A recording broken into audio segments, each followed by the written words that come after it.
नमस्कार दोस्तों, आपके अपने YouTube channel S for study for goals पे मैं सुभाष वर्मा आप सभी लोगों का स्वागत करता हूं। दोस्तों, आज के इस वीडियो के माध्यम से हम जेएसएससी सीजीएल 2023 पेपर 2 खोटा खंड ग गद्य साहित्य के अंतर्गत 10 लोक कथाओं में से एक बूढ़ा बूढ़ी और सात पीठा, जिसके संकलन करता है दिनेश कुमार दिनमणि, से संबंधित वे तमाम जानकारियाँ देखेंगे जो आगामी एग्जाम पॉइंट ऑफ व्यू से इंपॉर्टेंट होगा।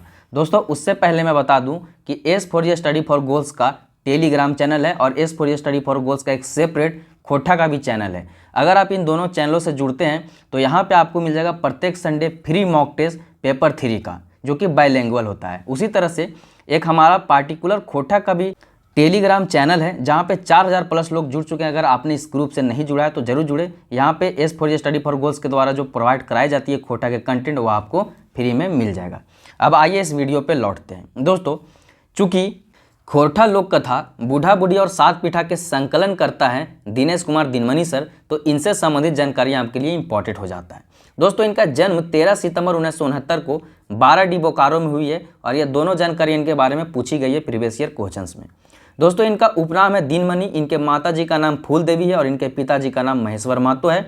और यह आपके लिए काफ़ी इंपॉर्टेंट हो जाता है क्योंकि ये डॉक्टर ए.के. झा के मित्र थे, जिनके संरक्षण में दिनेश कुमार दिनमणि सर भी रहे हैं और महेश्वर महतो भी एक शिक्षक थे। इतना आपको ध्यान में रखना है। अब आइए इनसे संबंधित हम शिक्षा और कार्य देख लेते हैं। तो दोस्तों, दिनेश कुमार दिनमणि सर 1995 में खोटा से एमए किए और 2003 में हिंदी से एमए किए। इनके कार्य की बात करें तो कहानीकार कवि हैं, इन्होंने कई विधाओं में लेखनी की है। उसके बाद ये चित्रकार भी है और ये आप इंपॉर्टेंट करके याद रखें, गीतकार भी है और मिस ईटीसी बहुत सारी चीज़ों में इन्होंने जो है अपनी सेवा दे रखी है और स्टिल दे रहे हैं। उसके बाद आरटीसी कॉलेज और मांझी में खोटा व हिंदी का अध्यापक, और यह भी आपसे पूछी गई थी टीचर वाले एग्जामिनेशन में। उसके बाद रांची विश्वविद्यालय के जनजातीय एवं क्षेत्रीय भाषा विभाग में अनुबंध पर सहायक प्राध्यापक भी है, वहाँ भी अपना ये सेवा दे रहे हैं, यह भी आप ध्यान में रखें।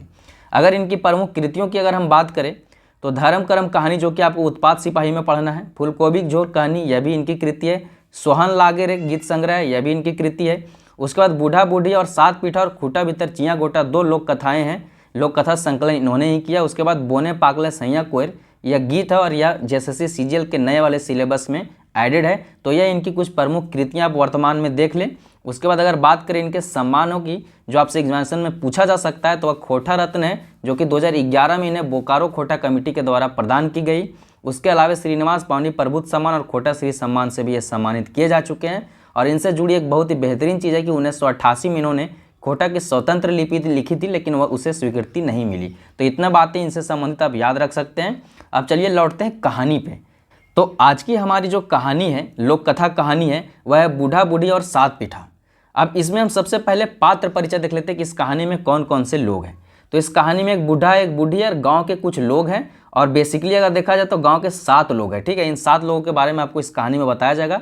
अब यह जो बूढ़ा बूढ़ी है वह निपुतिया है। निपुतिया मजदूर है, गाँव के लोगों के घरों में जाके काम करके अपना जीवन यापन चलाते हैं। और निपुतिया मीन्स होता है निर्वंश या संतानहीन, जिनके बच्चे नहीं हो। अब इस कहानी के अगर हम संदेश की बात कर ले, जो कि एग्जाम पॉइंट ऑफ व्यू से उतना इंपॉर्टेंट नहीं है, लेकिन फिर भी लेखक जो आप तक पहुंचाना चाहते हुआ यह है कि किसी भी रिश्ते में अहम यानी कि ईगो से ज़्यादा जरूरी हम की भावना होती है। और समझौता जो है हार जीत का प्रतीक नहीं, बल्कि समझदारी और डिप्लोमेसी दर्शाता है। उसके बाद अगर हम बात करें प्रमुख शब्दार्थों की, जो कि कहानी पढ़ने के दौरान आपको विचलित कर सकते हैं, वह है पहला पीठा, जो कि हम शीर्षक में ही देख सकते हैं कि बूढ़ा बूढ़ी और सात पीठा। तो सात तो संख्या है और पीठा दोस्तों चावल का आटा, आलू, दाल आदि से बनाया गया अर्धचंद्राकार आकृति का एक परंपरागत पकवान है। कहें तो यह स्थानीय खाद्य पदार्थ है, जो कि गाँव में अभी भी बनाया जाता है, लोग खाते हैं। ठीक है, दूसरे शब्द निपुतिया की अगर हम बात करें, यहाँ पे दुर्गाहु है, इसको देख लीजिएगा। इसका अर्थ मैंने पहले बता दिया, संतानहीन, निर्वंश या जिनके बच्चे ना हो, मतलब जिनका एक भी बच्चा ना हो, उन्हें निपुतिया कहा जा सकता है। सारा एक वर्ड आया है कहानी में और एक शोषण वर्ड आया है कहानी में। ठीक है, शब्द आए। तो सारा मीन्स होता है चिता, जिस पर रख के शवों को जलाया जाता है या दफनाया जाता है। शोषण शमशान घाट को यहाँ पे डिनोट किया गया है। ठीक है, अब आते इस कहानी में कलेश क्या है, मतलब इस कहानी में मतलब किस बात को लेके पूरा कहानी है, तो उसे भी आप देख सकते हैं कि इस कहानी में मोटा मोटी जो बूढ़ा बूढ़ी है, उनके द्वारा एक रात बनाए गए 7 पीठों को लेकर लड़ाई है। और यह लड़ाई इस बात की है कि 7 पीठों में से कौन 4 खाएगा और कौन 3 खाएगा। उसके बाद ये लड़ाई धीरे धीरे शमशान घाट तक पहुंच जाता है, जहाँ पे गांव के लोग बूढ़ा बूढ़ी को भूत समझ कर डर जाते हैं। यह कहानी पूरा है। अब आइए मैं इस कहानी का जो समरी लिखने की कोशिश किया हूँ, हिंदी में पूरी कहानी को जो लिखने की कोशिश किया हूँ, वह आपके साथ साझा करता हूँ। तो दोस्तों इस लोक कथा कहानी में एक गांव में निपुतिया यानी कि संतानहीन बूढ़ा बूढ़ी यानी कि बुजुर्ग जोड़ा कपल रहते थे, जो लोगों के घरों में काम करके जीवन यापन किसी प्रकार से चला रहे हैं अपनी। बहुत दिनों बाद एक दिन जो है दोनों को पीठा यानी कि एक परंपरागत पकवान जो मैंने आपको बताया खाने का मन करता है। देखिए आप कंफ्यूज नहीं होइएगा, एक पेठा भी होता है, पेठा भतुआ का बनाया जाता है, लेकिन पीठा जो है वह चावल के आटे, आलू, चना वगैरह का बनाया जाता है। ठीक है, तो इसको आप ध्यान में रखिएगा। इस कहानी में पीठा आया है, पेठा नहीं। ठीक है, अब देखिए पीठा परंपरागत पकवान जो इन्हें खाने का मन करता है और दोनों जो है पीठा बनाने की सामग्री जुटाकर रात में 7 पीठा बनाते हैं। अब उन 7 पीठों को लेकर जो है खाने वक्त इसी बात की लड़ाई हो जाती है कि कौन 3 पीठा खाएगा और कौन 4 पीठा खाएगा। और दोस्तों यह जो लड़ाई है यह बढ़ते जाती है और रुकने का नाम ही नहीं लेती है। और अंत में जो है बूढ़ा बूढ़ी एक मत होकर यह तय करते हैं कि वे चुप रहेंगे और जो पहले बोलेगा वह 3 और जो बाद में बोलेगा वह 4 पीठा खाएगा। उसके बाद यह क्या करते हैं, इसे डिसाइड करके वह अलग अलग खाटी पे चादर डाल के यानी कि ओढ़ पोढ़ के सो जाते हैं। चूँकि जो पहले उठता और बोलता उसे 3 ही पीठा खाने को मिलता। इस कारण से अगले सुबह से दोपहर हो जाती है पर उनमें से कोई नहीं उठता है और घर का जो दरवाज़ा है वह बंद का बंद ही रहता है। अब इससे क्या होता है कि गांव के लोगों में यह चर्चा का विषय बन जाता है कि आज इनकी दरवाज़ा खुला क्यों नहीं। और जो गांव के लोग हैं वो किवाड़ मतलब दरवाज़ा को जो है ठकठकाने लगते हैं, खटखटाते हैं, उसको पीटते हैं। और फिर भी जब वह दोनों में से किसी का रिप्लाई नहीं आता है, मतलब कोई भी उनको जो है जवाब नहीं देता है, तो गांव के जो लोग हैं वह दरवाज़ा को तोड़ देते हैं। और वहाँ वह पाते हैं दरवाज़ा तोड़ने के बाद कि चूल्हा पे पीठा रखा हुआ है ढक के और बूढ़ा बूढ़ी सोए हुए हैं। और यह जो विपत्ति की दृश्य बन रहा है उसे देखते हुए गांव के लोग जो है उन्हें हिला डुला कर देखते हैं और फिर भी जब उनकी कोई प्रतिक्रिया नहीं आती है तो ये जो गांव के लोग हैं उन्हें मृत समझ लेते हैं, मरा हुआ घोषित कर देते हैं। उसके बाद उन्हें इस बात की चिंता भी होती है, आश्चर्य भी होती है कि कैसे ये लोग मर गए। और इस कारणवश से चूंकि उनका कोई संतान नहीं है तो गांव के लोग ही आपस में डोनेशन कंट्रीब्यूशन करके चंदा पानी करके उनके अंतिम संस्कार क्रिया का जो है उपाय लगाते हैं। आगे कहानी है दोस्तों कि गांव के लोगों ने बूढ़ा बूढ़ी को एक ही खाटी में सुलाकर कफन उड़ाकर जलाने के लिए ले गए। वह दोनों को एक ही चिता में रखकर लकड़ी वगैरह रख रहे थे, तब तक भी बूढ़ा बूढ़ी में से कोई भी नहीं बोला। अब देखिए जो गाँव के लोग हैं उन्हें एक ही खाटी में कफन उड़ाकर पहले तो शमशान घाट ले गए, उसके बाद एक ही चिता में रख के उन्हें जो है जलाने की प्रक्रिया शुरू की जा रही है। लेकिन अब तक जो है बूढ़ा बूढ़ी में से कोई भी न जवाब दिया है, न उठा है, न कुछ बोल रहा है। ठीक है, सिर्फ इसलिए कि 3 पीठा उसे खाना पड़ जाएगा जो पहले बोलेगा। अब दोस्तों कहानी आगे बढ़ती है और गाँव वालों ने जो है अब चिता में आग लगा दी है। अब जब आग लग चुकी है तो आग के ताप से बूढ़ा बूढ़ी यह समझते हैं कि अब कोई उपाय नहीं बचा है, अगर अब भी वह चुपचाप रहें तो जलकर मर जाएंगे, पोड़ के मर जाएंगे। तब दोनों जो है एक साथ चिता से उठते हैं और एक साथ बोलते हैं। अब जो उनकी बात थी जो उन्होंने बोला वह मैंने यहाँ पे लिख दिया एज इट इज। बूढ़ा बोलता है कि जाओ साली तो ही 4 गो खाओ, हमें 3 गो खाए। और बूढ़ी उसी वक्त बोलती है एट द सेम टाइम कि जाओ बूढ़ा तो ही 4 गो खाओ, हम ही 3 गो खाए। यह दोनों की बात है, एक साथ ये चिता से उठते हैं और एक साथ बोलते हैं। अब जब इस प्रकार से एक साथ उठते हैं तो बूढ़ा बूढ़ी को अचानक से चिता से उठ जाने से उठते देख गाँव के जो लोग हैं वह डर जाते हैं, भयभीत हो जाते हैं। और उससे भी ज़्यादा डर की बात तब बनती है जब बूढ़ा बूढ़ी जब उठते हैं अंतिम कार्य के दौरान शमशान घाट के चिता से, तो जो उन्हें अंतिम कार्य के लिए शमशान घाट ले गए थे वह गांव के साथी लोग थे संजोगवश। अब दोस्तों जब बूढ़ा बूढ़ी का लड़ाई हो रहा था तो उनके लड़ाई में यह था कि तो ही 4 गो खाओ, हमें 3 गो खाओ। तो उनकी लड़ाई को देख के इन गाँव के जो 7 लोग थे वह सोचते हैं कि यह जो बूढ़ा बूढ़ी है भूत बन गए हैं और इन्हें ये जो लोग हैं हमें खाने की बात कर रहे हैं। इस वजह से गाँव के जो लोग हैं और ज़्यादा डर जाते हैं और जिधर से सकते हैं उधर से जो है वह शमशान घाट छोड़कर भाग जाते हैं। जब सभी लोग गांव छोड़ के भाग जाते हैं तो बूढ़ा बूढ़ी उसी बात को लेके कि जाओ तुम खाओ, जाओ मैं खाऊंगा, जाओ तुम खाओ, लड़ते झगड़ते वापस गांव लौटते हैं, अपने घर लौटते हैं। और जब वो लड़ते झगड़ते रहते हैं तो जो आस पड़ोस के लोग हैं उनकी लड़ाई जब ध्यानपूर्वक सुनते हैं कान लगा के तो उन्हें समझ आती है at the end of the story कि उनकी जो लड़ाई है वह पीठा खाने को लेकर है कि कौन 3 पीठा खाएगा और कौन 4 पीठा खाएगा। अब कहानी में यह क्लियर नहीं किया गया कि कौन 3 पीठा खाया, कौन 4 पीठा खाया। कहानी यहीं पे खत्म हो जाती है कि वो वापस घर आके पीठा की लड़ाई लड़ते हैं, गांव वाले उन्हें सुनते हैं और उन्हें समझ आता है कि यह लड़ाई पीठा खाने को लेके था। यह तो थी इस कहानी का मोटा मोटी समरी जो मैंने हिंदी में लिखने की कोशिश की। अब इस कहानी से बनने वाले कुछ जो महत्वपूर्ण प्रश्नोत्तर भी मैं लेके आया हूँ MCQ के फॉर्म में, जो कि आपका प्रिपरेशन क्लियर कराएगा कि इस लोक कथा कहानी से आपको क्या क्या एग्जामिनेशन में पूछा जा सकता है। लेकिन उससे पहले दोस्तों कुछ जो हमारे मित्र हैं जो कि इस कहानी को, लोक कथा को लाइन बाय लाइन पढ़ना चाहते हैं, उनके लिए मैं इस कहानी को लाइन बाय लाइन भी लेके आया हूँ आपको। अभी मैंने समरी बता दिया, इस नोट्स बता दिया। देखिए, इस लोक कथा कहानी से जो भी चीज़ें पूछी जाएगी वो अब तक मैंने बता चुका है। लेखक के बारे में जो जो चीज़ें पूछी गई हैं या जो जो पूछी जा सकती है मैंने पहले नोट्स के माध्यम से लिख दिया है, उसे आप पढ़ें या PDF आपको मिल जाएगा।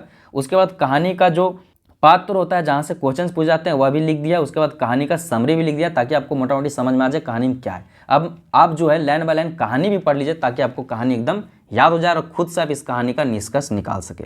तो शीर्षक है बूढ़ा बूढ़ी और सात पीठा। बूढ़ा बूढ़ी यानी कि बूढ़ा बूढ़ी बुजुर्ग कपल है। आर मीन्स और, सात मीन्स सात, और पीठा मीन्स एक, मैंने आपको बताया कि पीठा एक प्रकार का पकवान है, स्थानीय खाद्य पदार्थ है। इसका डिस्क्रिप्शन मैंने ऑलरेडी नोट्स में लिखा हुआ है। तो देखिए, कहानी इस प्रकार से शुरू हो रही है कि एगो गांव में निपुतिया बूढ़ा बूढ़ी रहला। मतलब एक गांव में निर्वंश बूढ़ा बूढ़ी रहते थे जिनके बच्चे नहीं थे।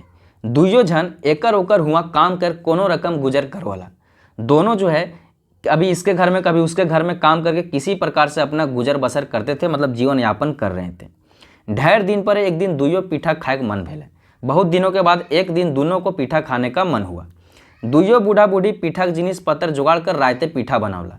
दोनों जो बूढ़ा बूढ़ी है पीठा का जिनिस पत्तर जुगाड़ कर, यानी कि पीठा के लिए जो बनाने के लिए जो इंग्रेडिएंट्स होते हैं, जो उसके लिए सामग्रियां होती है, उसे जुगाड़ कर यानी कि उसे इकट्ठा कर, उसे जमा कर रात में पीठा बनाते हैं। और मोटे 7 गो पीठा बन ले और पूरा पूरी जो इनका 7 पीठा बनकर तैयार होता है। परंतु अब खाए घरी के 4 गो ले और के 3 गो ले एकर लेके दुइयों में लहर गिला। ठीक है, अब देखिए क्या है कि खाने के समय क्या हुआ कि कौन 4 पीठा ले और कौन 3 पीठा ले, इसको लेकर दोनों जो है लड़ जाते हैं। उस सब एक झगड़ा मिटाए का नाम न ले। अब ये दोनों का झगड़ा जो है रुकने का नाम नहीं लेता। शेषे दुइयो एक मत भेला जो दुइयो चुप रहता। अब इस वजह से दोनों एक मत होकर यह डिसाइड करते हैं कि दोनों चुप रहेंगे। जे आगू बैचकत से पाए 3 पीठा और जे पाछू बैचकत से पाए 4 पीठा। अब जो आगे बोलेगा उसे 3 पीठा खाना पड़ेगा और जो पीछे बोलेगा उसे 4 पीठा खाना पड़ेगा। और यही विचार कर दोनों भिन्न भिन्न खाटी ओढ़ पोड़ सुत गिला। और इसी विचार के साथ, मतलब इस विचार को कर दोनों जो है अलग अलग खाटी में ओढ़ पोड़ के सो जाते हैं। नेक्स्ट पैराग्राफ में फिर आगे है कि बिहान भय गेले मेंतु के उठे न, काहे कि जो आगू उठत और बैचकत सेहे पाए 3 पीठा, सैले दुइयो जागल बादो कोई बोले न। देखते देखते दिन दोपहर भय गेलो तव के उठला न और बूढ़ा बूढ़ी घरे केवार न खुलल। अब क्या है कि सुबह हो गई है पर भी परंतु कोई नहीं उठाए। फिर भी इसलिए नहीं उठे हैं क्योंकि जो पहले उठेगा और बोलेगा उसे 3 पीठा खाने को मिलेगा। इसी बात को लेकर वह नहीं उठ रहे हैं, नहीं कुछ बोल रहे हैं उठने के बावजूद भी। और यह देखते देखते दोपहर हो गया तब तक भी कोई नहीं बूढ़ा बूढ़ी में से उठा और नहीं उनका घर का दरवाज़ा खुला। नेक्स्ट अगला पैराग्राफ में है कि इस बात से लेके जब वह लोग नहीं उठ रहे हैं तो आस पड़ोस गाँव के लोग चर्चा करे लागला जे आखिर एखन तक बूढ़ा बूढ़ी उठला काहे नहीं। अब उसे देख के कि अब तक दोपहर हो गई अभी तक बूढ़ा बूढ़ी नहीं उठे, तो गांव के लोग आपस में चर्चा करने लगे कि आखिर अब तक जो है बूढ़ा बूढ़ी क्यों नहीं उठे। पासे के लोग लगावला के मारे ढेड़वे मेंतुक ताव ने बूढ़ा राव देले न बूढ़ी कुछ कहले, दुइयो सुगुम मार रहा। अब क्या है कि गांव के लोग जो इस बात को लेकर जब कमाड़ी ढिढ़ाने लगे, मतलब कमाड़ी पीटने लगे, दरवाजा ठोकने लगे, ठकठकाने लगे, उसके बाद भी न बूढ़ा ने उन्हें आवाज़ दिया नहीं बूढ़ी कुछ कही। दोनों चुपचाप मटियाए रहे। हिंदे गाँव के लोग बुझला जे जरूर कोनो विपत्ति घटल है, ना भेले दुइयो मैदे केहू आवाज़ कहे न दे है। अब इस बात से गांव के लोग सोचने लगे कि जरूर कोई विपत्ति घटी है, अदरवाइज कोई ना कोई तो आवाज़ जरूर देता। आगे है कि सब मिल विचार कर केवाड़ तोड़ देला। तो देखल कि 2 खाटी बूढ़ा बूढ़ी सुतल है। अब क्या है उसके बाद जो है सब मिलकर एक विचार करते हैं और कमाड़ी जो है दरवाज़ा तोड़ देते हैं। उसके बाद देखते हैं कि दोनों जो बूढ़ा बूढ़ी है अलग खाटी में सोए हुए हैं। उधर ओढ़ बोढ़ और चूल्हा तर पीठा ढाँप रखल है। उधर क्या है कि चूल्हा पर जो है पीठा जो है ढाँप कर रखा हुआ है, यानी कि ढक के रखा हुआ है। लोग के दुइयों हिलाए डुलाए देखला तो केहू राव नहीं दिला। अब क्या है गांव के जो लोग हैं दोनों बूढ़ा बूढ़ी को हिला डुला के देखे, फिर भी उनका जो है कोई रिस्पांस नहीं आ रहा है। गाँव के लोग यह बुझला जे दुइयों मर गए। इस बात से गाँव के लोगों ने यह सोचा कि ये दोनों मृत्यु को प्राप्त हो गए हैं। हाय हाय बेचारा बूढ़ा और बूढ़ी रायते दिन खाइले सूत गेला पीठा ढाँपले है। अब गांव के लोग बोल रहे कि हाय रे बेचारा बूढ़ा बूढ़ी रायते बिना खाए व सूत गए, पीठा ढाँपले रह गया, मतलब ढके रह गया। आगे है कि गाँव के लोग हाईचक करे लागला। गांव के लोग आश्चर्यचकित होने लगे कि अब क्या होगा। सब विचार करला और चंदा पानी कर दुइयों का अंतिम क्रिया करे उता सुता करला। अब क्या है कि सब लोग जो है विचार किए, चंदा पानी कंट्रीब्यूशन करके उनके जो अंतिम क्रिया का करने का उपाय उन्होंने लगाया। अब नेक्स्ट आगे जो है कि गाँव के लोग दुइयो बूढ़ा बूढ़ी के एक खाटी सुताए दिला, कफन उड़ाए दिला और लय गेला शोषण पोड़वेले। अब जो है गाँव के लोग जो है उन्हें एक ही खाटी में दोनों बूढ़ा बूढ़ी को सुता के कफन जो उड़ा के और शोषण पोड़वे ले गला, मतलब शमशान घाट जलाने को ले गए। दुइयो जन के एक सराय चिता में रख काट झूरा रखे लगला। दोनों लोग के एक ही चिता पर रख के जो है काट झूरा मतलब लकड़ी वगैरह जो भी सामग्रियों द्वारा उन्हें जलाया जाता है शव को, उसका जो है जुगाड़ इन्होंने रखने लगा। इतना घूर भेल बादो केहू कोनो बच के नहीं, मतलब ये सब इतनी सारी चीज़ें हो जाने के बाद भी उन दोनों में से कोई भी कुछ नहीं बोल चुका है, मतलब अभी तक कुछ नहीं बोल रहा है। ठीक है, आगे है कि जखन सराई आग लगाए दिला और उस सभे के झरक लागे लगलन तखन दुइयो बुझे पारल जे आर उपाय ना है। अब क्या है कि जब गांव के लोगों ने चिता में आग लगा दिया, तब जब उन्हें जब ताव लगा आग का, तो वह सोचे कि अब कोई उपाय नहीं है। उस सब जखन बुझे पहला जे आप चुपचाप रहले पोड़ मोर जाए तखन आपकी दुइयो एक के संगे। अब देखिए वो लोग सोचने लगे कि अगर अब भी चुपचाप रहें तो जल के मर जाएंगे। तब बोल रहे हैं कि तखन आपकी दुइयो एक के संगे सारा से उठल हथ और एक बेर कई उठल बोला। अब क्या है कि उसके बाद जब सोचें कि अगर हम अभी भी सोए रहे, अभी भी अगर हम कुछ नहीं बोले तो अब हम जल के मर जाएंगे, क्योंकि चिता में आग लगा दी गई है गांव के लोगों द्वारा। तो क्या करते हैं, वह दोनों एक ही साथ चिता से उठते हैं और एक ही बार में दोनों एक ही बात बोलते हैं। और वो बात क्या बोलते हैं कि बूढ़ा सबसे पहले बोलता है, मतलब दोनों एक ही साथ बोल रहे हैं, तो बूढ़ा का बात यहाँ पहले लिखा गया है कि जाओ साली तू ही 4 गो खाओ हमें 3 गो खाए। और उसी वक्त एट द सेम टाइम बुढ़िया भी बोलती है कि जो बूढ़ा तू ही 4 गो खाओ हम ही 3 गो खाए। अब क्या है कि दोनों अंततः जब इस प्रकार की घटना यहाँ तक स्थिति आ चुकी तो दोनों अब एक दूसरे को क्या बोल रहे हैं कि तुम ही 4 गो खा लो हम ही 3 गो खा लेंगे। बूढ़ा भी यही बात बोल रहा है, बूढ़ी भी यही बात बोल रही है, दोनों कॉम्प्रोमाइज़ करने को अब तैयार हैं। अब क्या होता है कि बूढ़ा बूढ़ी एकदम अचानक से इस प्रकार से जो है चिता से उठ गए, जैसे कि यहाँ देखिए लिखा गया है कि बूढ़ा बूढ़ी ई रकम अचक्के उठ गेला पर सब चमक गेला जे ई सब भूत भय गेला और सब ले बेसी चिंता। देखिए यहाँ पे बताया जा रहा है कि जब बूढ़ा बूढ़ी इस प्रकार से अचानक से उठ गए तो सब डर गए और सोचने लगे कि दोनों जो बूढ़ा बूढ़ी मतलब भूत बन गए। और सबसे ज़्यादा चिंता इस बात की थी कि जो शोषाने गांव सातेक लोग गेल हला, मतलब शमशान घाट में उन्हें जलाने के लिए गांव के साथी लोग गए हुए थे। यह आपको एग्जामिनेशन में पूछा जा सकता है। अब वो सब जो 7 लोग गए थे शमशान घाट, वो सब सोचला जे ये दोइयो भूत भय गेल हत और हम इनके खाए खोजो हत। अब वो जो गांव के 7 लोग इन्हें शमशान घाट लेके गए थे वो सोचे लगे कि हम लोग साथ हैं और ये साथ खाने की बात कर रहे हैं। उन्हें थोड़ी पता था कि ये पीठा खाने की बात करें, तो उन्होंने सोचा कि दोनों भूत बन गए बूढ़ा बूढ़ी और हमें खाने की बात कर रहे हैं, हमें खाना चाह रहे हैं। हुंदे बूढ़ा बूढ़ी दुइयो एके बतिया कहीं झगड़ा करे लागला जे तो ही 4 गो खो हमें 3 गो खाए। अब बूढ़ा बूढ़ी लगातार इस बात को कहते हुए झगड़ा कर रहे हैं कि तुम ही 4 गो खाओ हम 3 गो खाएंगे। आगे है कि अब सके कोनो गुंजाइश नहीं, अब सकने का कोई गुंजाइश नहीं था। ठीक है, ये सब भूत भय गेल हत और हम इन 7 के खाए खोजो हत। अब गांव ले सोच रहे हैं कि अब सकने का कोई गुंजाइश नहीं, सचमुच में ये लोग जो है भूत बन गए और हम लोग 7 को खाना चाह रहे हैं। अब की भागे लगला जेंदे पारला ओंदे। अब क्या है कि अब की भागे लगला जे जोंदे पारला, मतलब जो जिधर से सका वह भागने लगा। ठीक है, डर से सब गाँव के लोग पराए घर घुरला। तकर बाद बूढ़ा बूढ़ी लड़ते झगड़ते घर घुला। सब लोगों के भाग जाने के बाद बूढ़ा बूढ़ी भी अपने लड़ते झगड़ते अपने घर वापस आते हैं। घर ढुकल बाद आस पड़ोस के लोग कान ओनाए उस सब एक झगड़ा के बाद सुन बुझे पाइला जे ई सब के झगड़ा जो है असल झगड़ा जो है वह पीठा के जलाए हले। मतलब जब गाँव आ गए अंततः चिता से उठकर लड़ते झगड़ते बूढ़ा बूढ़ी, तब गांव के लोगों ने इनकी बात सुन के यह समझा कि आखिर में इनकी जो लड़ाई का जाल था वह वास्तविक जो लड़ाई था इनका वह पीठा खाने का था और कहानी यहीं पे ख़त्म हो जाती है। आई होप कि यह कहानी आपको समझ आई होगी। कहानी अगर आपको समझ में आई तो कमेंट सेक्शन में कमेंट करके जरूर बताइएगा। और S4J स्टडी फॉर गोल्स के एक ऐप पे एक कोर्स है जैसे CGL, और जैसे CGL के समकक्ष जितने भी एग्जामिनेशन है स्नातक स्तरीय जैसे कि नगर पालिका से विशिष्ट योग्यता औद्योगिक परिशिक्षण परीक्षा, इसके लिए पेपर 2 खोटा का एक कोर्स है 499 में रंजीत सर के द्वारा, जिसमें लोक कथा के जो 10 लोक कथाएं वह मैं पढ़ाऊंगा। इसमें आपको complete video lectures, complete handwritten notes, topic wise sectional test, previous year question 15+ full mock tests मिल जाएगा। और ये सारी जानकारी अगर आप विस्तृत लेना चाहते हैं तो 8986772733 हमारा व्हाट्सएप नंबर है, हमारा कॉन्टैक्ट नंबर, इस पर आप कॉल करके जानकारी ले सकते हैं ऐप का। अब चलिए इस कहानी से, इस लोक कथा कहानी से बनने वाले जो कुछ महत्वपूर्ण MCQ है उसे देख लेते हैं। तो पहला हमारा क्वेश्चन है कि बूढ़ा बूढ़ी और 7 पीठा लोक कथा के संकलनकर्ता कौन है? के लागत शांति भारत, दिनेश कुमार दिनमणि, सावित्री देवी या अरविंद कुमार? तो दोस्तों इसका सही उत्तर हो जाएगा दिनेश कुमार दिनमणि। कहीं कहीं पे आपको इनका नाम दिनेश कुमार महतो भी दिख सकता है, तो उसे देखकर घबराना नहीं है। ठीक है, दिनेश कुमार दिनमणि इनका साहित्यिक नाम है, दिनमणि इनका उपनाम है। इतनी बातें इनसे संबंधित याद रखें। नेक्स्ट दूसरा प्रश्न है कि नीचे दियल कौन बात गलत हके? से छाटा। पहला जो शब्द है आपके समझ सेंटेंस है कि बूढ़ा बूढ़ी निपुतिया निर्वंश हला, यानी कि बूढ़ा बूढ़ी संतानहीन थे। दूसरा बात है कि बूढ़ा बूढ़ी पीठा खाए खातिर लड़ल हल। और तीसरा है कि बूढ़ा बूढ़ी के पोड़वे जलाने, मतलब पोड़वे में जलाने या जलवे खातिर ले गाँव में 7 लोग गिर हल थी। और चौथा है कि बूढ़ा बूढ़ी जेएसएससी की तैयारी करते करते बूढ़ा गिला, जेपीएससी की तैयारी करते करते बूढ़ा गिला, लेकिन भर्ती ना है।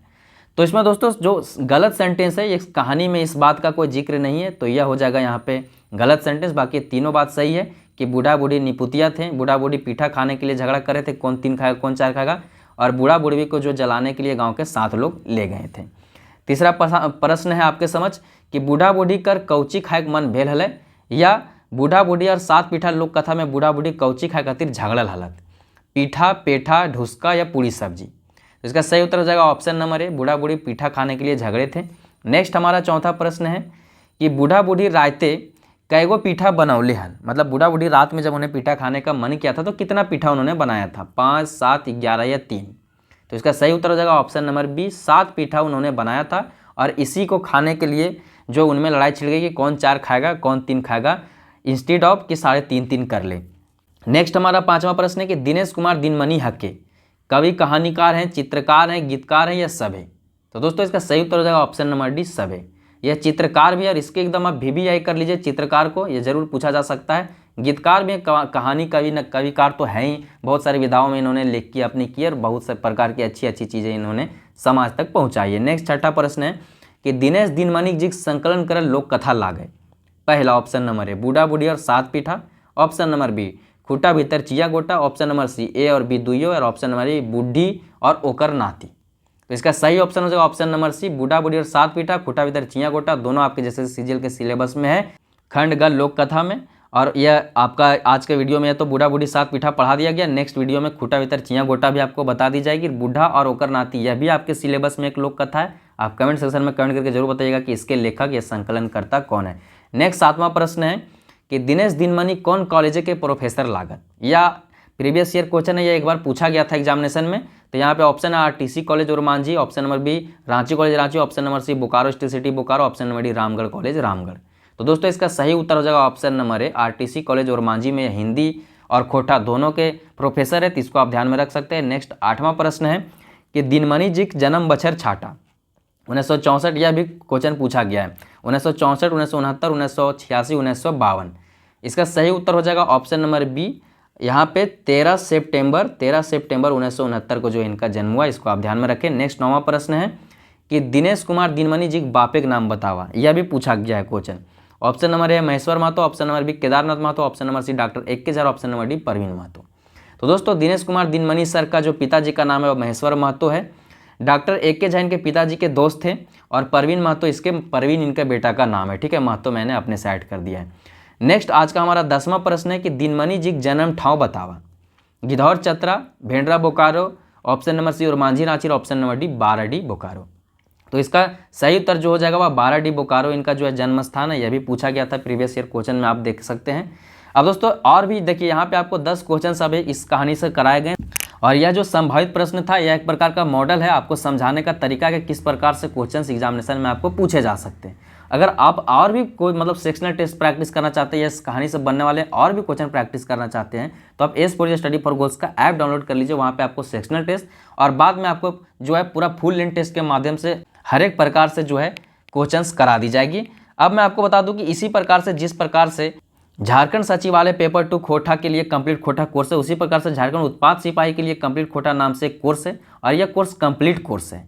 ठीक है, यह पूरी कंप्लीट हो चुकी है। जैसे जैसे सीजीएल के लिए वो ऑनगोइंग कोर्स है, चीज़ें अपडेट हो रही हैं, लेकिन यह कोर्स पूरा कंप्लीट है।